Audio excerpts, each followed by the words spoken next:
नमस्कार दोस्तों, स्वागत है आप सभी का मेरे इस वीडियो में। आज हम मध्यकालीन इतिहास से संबंधित दूसरा भाग लेकर आए हैं। तो चलिए शुरू करते हैं।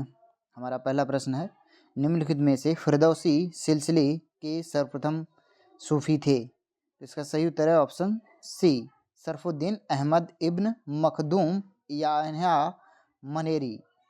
अगला प्रश्न है, प्रसिद्ध मुस्लिम शासिका चांद बीबी जिसने बरार को अकबर को सौंपा किस राज्य से संबंधित थीं? तो इसका सही उत्तर है ऑप्शन ए, अहमदनगर। अगला प्रश्न है, निम्नलिखित में से किससे शिवाजी सर्वाधिक प्रभावित थे? तो इसका सही उत्तर है ऑप्शन बी, जीजाबाई से। शिवाजी के चरित्र निर्माण और वीरता के संस्कारों में उनकी माता जीजाबाई का सबसे बड़ा योगदान था दोस्तों। उन्होंने ही शिवाजी को रामायण महाभारत की कहानियां सुनाकर हिंदू धर्म और राष्ट्र की रक्षा के लिए प्रेरित किया था। अगला प्रश्न है, निम्न में से अपने काल का महान संगीतज्ञ तानसेन किसके दरबार में थे? तो इसका सही उत्तर है ऑप्शन बी, अकबर। अगला प्रश्न है, इनमें से गुरिल्ला युद्ध का पथ प्रदर्शक कौन था? तो इसका सही उत्तर है ऑप्शन ए, शिवाजी। दोस्तों, शिवाजी महाराज ने गनीमी कावा या गुरिल्ला युद्ध पद्धति को भारत में अत्यंत प्रभावी बनाया था। इस पद्धति में छोटी सेना द्वारा बड़ी सेना पर अचानक हमला कर पहाड़ियों और जंगलों का लाभ उठाया जाता है। अगला प्रश्न है, मुगल काल की राजभाषा निम्न में से कौन सी थी? दोस्तों, इसका सही उत्तर है ऑप्शन ए, फारसी। अगला प्रश्न है, निम्न में से इस्लामी रहस्यवादी आंदोलन को क्या कहा जाता है? तो इसका सही उत्तर है ऑप्शन ए, सूफी आंदोलन। अगला प्रश्न है, शिवाजी ने मुगलों को निम्न में से किस संधि के द्वारा किलों को हस्तांतरित किया था? तो इसका सही उत्तर है ऑप्शन डी, पुरंदर की संधि। दोस्तों, 1665 ईस्वी में राजा जयसिंह और शिवाजी के बीच हुई पुरंदर की संधि के तहत शिवाजी को अपने 23 किले मुगलों को देने पड़े थे। अगला प्रश्न है, यूरोपीय शक्तियों में निम्न में से किसने शिवाजी को तोपें प्रदान की थीं? तो इसका सही उत्तर है ऑप्शन डी, अंग्रेज। दोस्तों, अपनी नौसेना और किलों की सुरक्षा को मजबूत करने के लिए शिवाजी ने अंग्रेजों से तोपें और गोला बारूद प्राप्त किया था।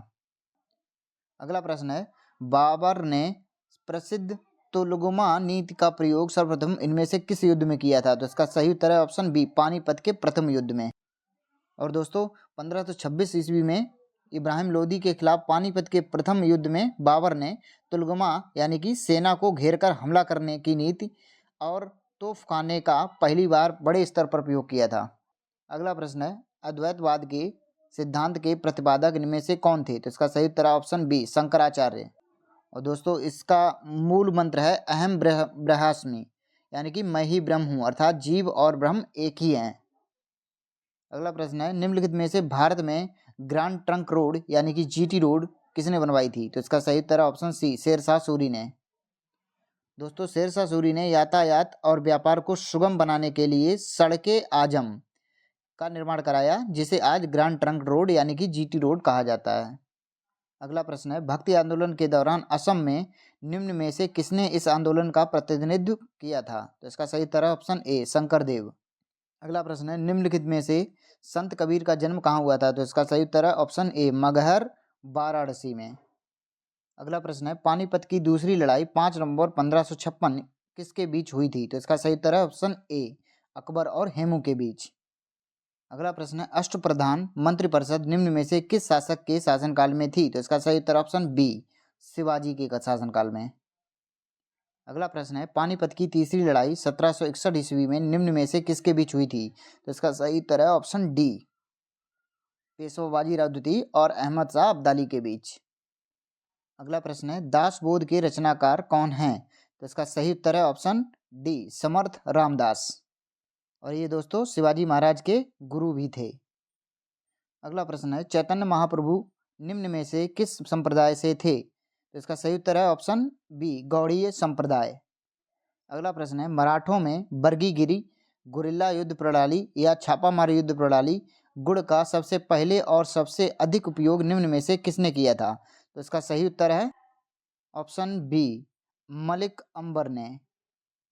अगला प्रश्न है, शिवाजी के प्रशासन में पेशवा किसे कहा जाता था? तो इसका आंसर है ऑप्शन सी, प्रधानमंत्री को। और दोस्तों, यह उनके शासन में सर्वोच्च पद होता था। अगला प्रश्न है, मुगल प्रशासन व्यवस्था में मनसबदारी प्रणाली को निम्न में से किसने प्रारंभ किया था? तो इसका सही उत्तर ऑप्शन डी, अकबर। अगला प्रश्न है, निम्नलिखित में से वह सूफी संत कौन था जो यह मानता था कि भक्ति संगीत ईश्वर के निकट पहुंचने का मार्ग है? तो इसका सही उत्तर है ऑप्शन ए, मोइनुद्दीन चिश्ती। अगला प्रश्न है, निम्नलिखित में से पानीपत का प्रथम युद्ध कब हुआ था? तो इसका सही उत्तर है ऑप्शन डी, 21 अप्रैल 1526। अगला प्रश्न है, भक्ति आंदोलन को दक्षिणी भारत से लाकर उत्तर भारत तक प्रचारित करने का श्रेय निम्न में से किसे दिया जाता है? तो इसका सही उत्तर है ऑप्शन सी, रामानंद। दोस्तों हमारा अगला प्रश्न है, भारत में निम्न में से किस सूफी संत को सर्वाधिक लोकप्रियता मिली? तो इसका सही उत्तर है ऑप्शन बी, चिश्ती। अगला प्रश्न है, निम्नलिखित में से शिवाजी का राज्याभिषेक कहाँ हुआ था? तो इसका सही उत्तर है ऑप्शन ए, राजगढ़। अगला प्रश्न है, निम्नलिखित में से चौथ क्या था? तो इसका सही उत्तर है ऑप्शन ए, पड़ोसी राज्य पर शिवाजी द्वारा लगाया गया भूमिकर।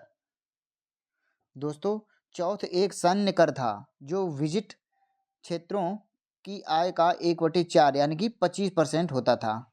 इसके बदले में मराठा उन क्षेत्रों को लूटपाट से संरक्षण प्रदान करते थे। अगला प्रश्न है, शिवाजी के साम्राज्य की राजधानी निम्न में से कहाँ थी? तो इसका सही उत्तर है ऑप्शन सी, रायगढ़। अगला प्रश्न है, भारत में चिश्ती सिलसिले को निम्न में से किसने स्थापित किया था? तो इसका सही उत्तर है ऑप्शन ए, शेख मोइनुद्दीन चिश्ती।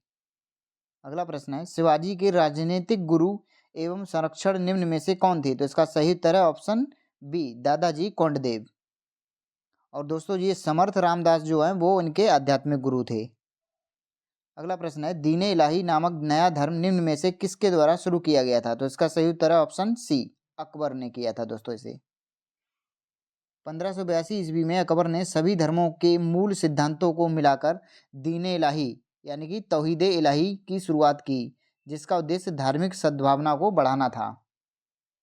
अगला प्रश्न है, निम्नलिखित में से किस संत ने ईश्वर को अपने पास अनुभव करने के लिए नृत्य एवं गीतों यानी कि कीर्तन को माध्यम बनाया था? तो इसका सही उत्तर है ऑप्शन डी, चैतन्य महाप्रभु।